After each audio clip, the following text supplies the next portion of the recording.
Hello, I'm Kathy Lee from Kathy's Creative Place. I'm back again for some more card shares and some construction of cards that I'm making from the Country Craft Creations November Craftology Box.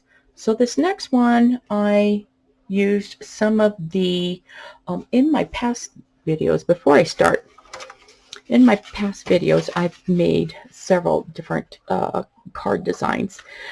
Cards using my scraps from the 6x6 pad.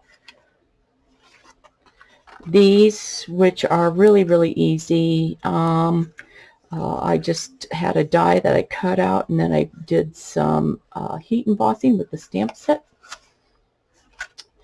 And with those, those go together really, really easy. And this time I thought I'd make a little bit more fancy card. Some of these are the types of cards that I normally would give really close friends and relatives, those that I know probably won't throw it away, because to me it is a work of art, and I want it to be something that they can put away as a keepsake. So anyway, I'm going to make a 6x6 card, and I'm going to use some of the 12x12 paper. So I'm using this pretty paper from the Yuletide collection. It's from my mind's eye.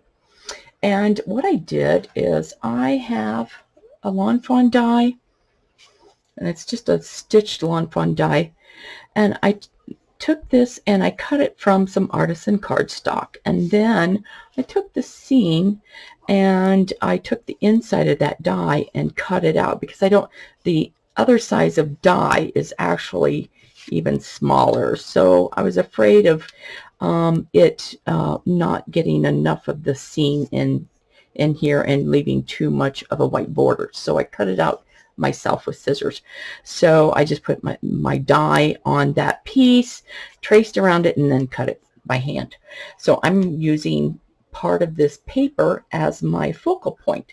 And then I'm using the other side. I love this paper. This is probably my favorite paper of the whole collection. It has these beautiful, simple, repeated snowflakes, and in the middle of each snowflake is a little bit of silver glitter, and I just love the way that looks. I love the way it looks on the cards. And then I'm also using some of this striped, green and white striped paper, and the stripes in between the triple stripes here are just silver glitter lines, and it's really, really pretty. So I'm using those on my cards. So again, it's kind of messy because we've got a lot of glitter around. So what I do is I just take a dry baby wipe, and it picks up the glitter really well, so it doesn't get in places I really don't want it. So anyway, so we'll start with the construction of this card.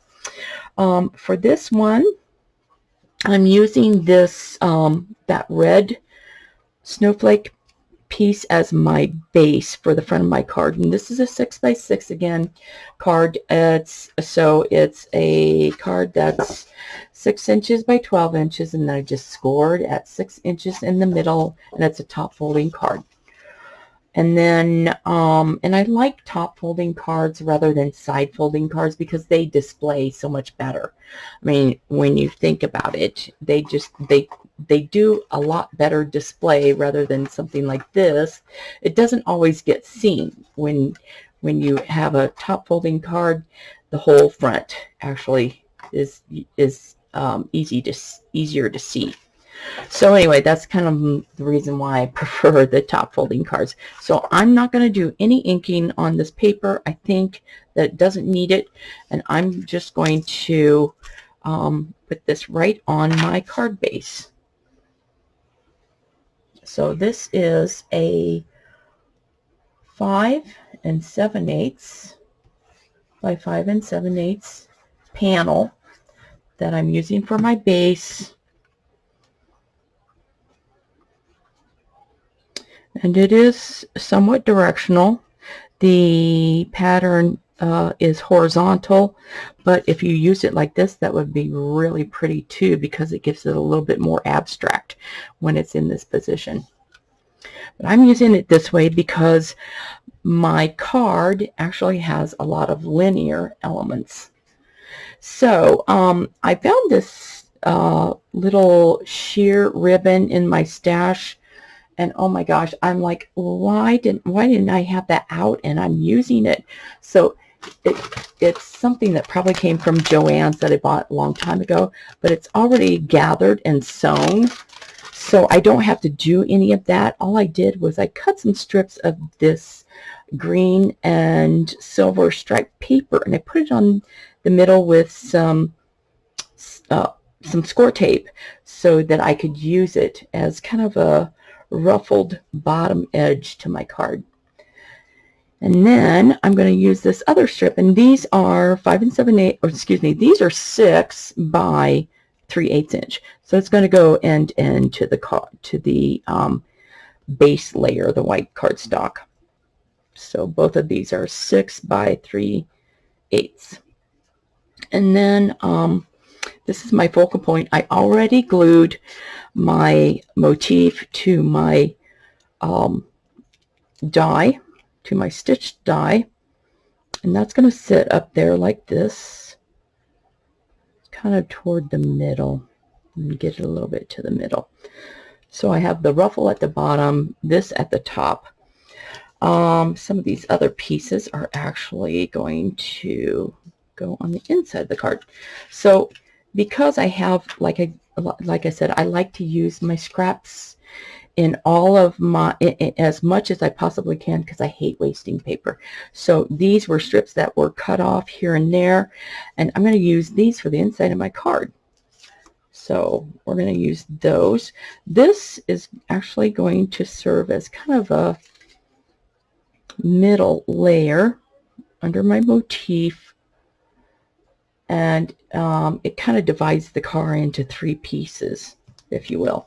Now, because there's so many paper elements on this card, it's going to get heavy, so I decided to use some fun foam as my dimensional layer to pop up my motif rather than scrap chipboard, because scrap chipboard will start to get heavy. And then we're gonna, got this cute little it's kind of like oh, I don't know what it is, tweed or canvas, I don't know.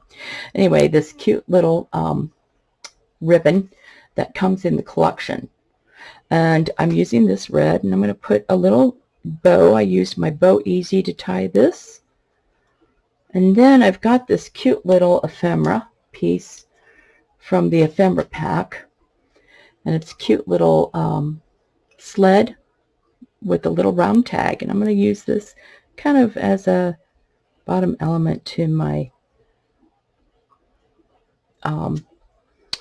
ruffle here. And then I'm going to use this up here, and then I've got my beautiful flowers that came with the kit as well. These are Prima, and you get 2. There's an ivory one and a red one. They're just beautiful because it has some greenery already in it, and some berries, and a cute little pine cone. So I'm going to put that right up here toward the top of my motif, my focal point. Okay, and that's what my card is going to look like. And then I'll build the inside. So I'm going to speed this up and fast forward. That way you don't have to listen to me talk, and hopefully I don't forget to dub out the voice. I'll put some music behind this. We need a little bit of holiday music. So I'll be back to share how I'm going to do the inside.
So that's the front.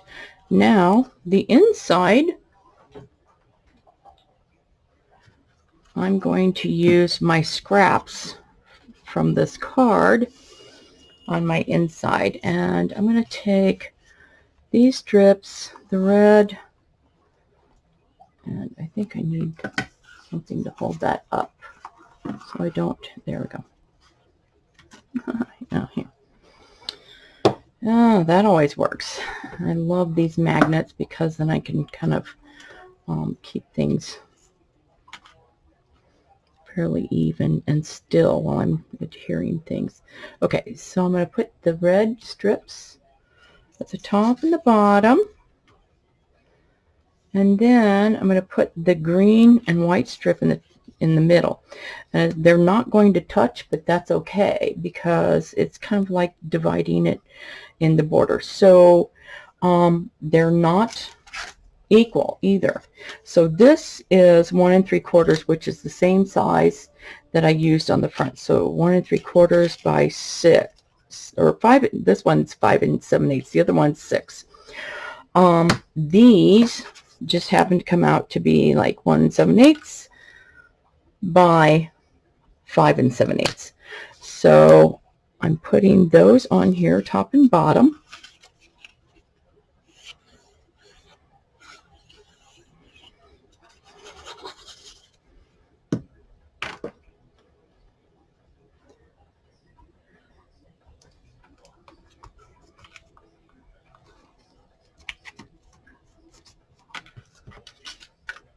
Okay, and this is the bottom.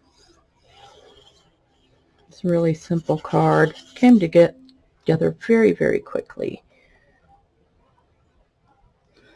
Sometimes I just simply look at papers and it just gives me inspiration. So it just pops out at me, and I come up with a design, and I usually stick with it when I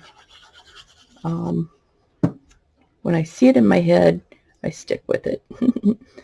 So this goes in the middle. I'm kind of trying to divide it evenly between the two pieces. And then this, I used my little stitched ovals, and I did a little bit of embossing, heat embossing with a couple stamps. This is from a stamp set from Gina K from last Christmas, but it says "Celebrate the Joy of Christmas," and I did that in the silvery glitter, and then it has these little fern pieces and a cute little poinsettia, so I put that one off to the side and I embossed that in red. And then we're going to mat this on another piece of the a scrap that I had from using the 6x6 pad. So the 6x6 pad doesn't have any of the glitter, so it's a little bit more plain, but you can always dress it up like I have with heat embossing. So I'm going to use this as my backdrop because I felt I needed something rather than just having it plain on white. It didn't pop. This will really help make that sentiment pop. So I just used one of the nested ovals, the next one larger, for this piece, and then die cut it out, and that is my sentiment for the inside. Very, very easy, very quick. I love doing cards like this because allows me to be creative, and this is kind of where my art comes in. So I love doing these. So there is our finished card.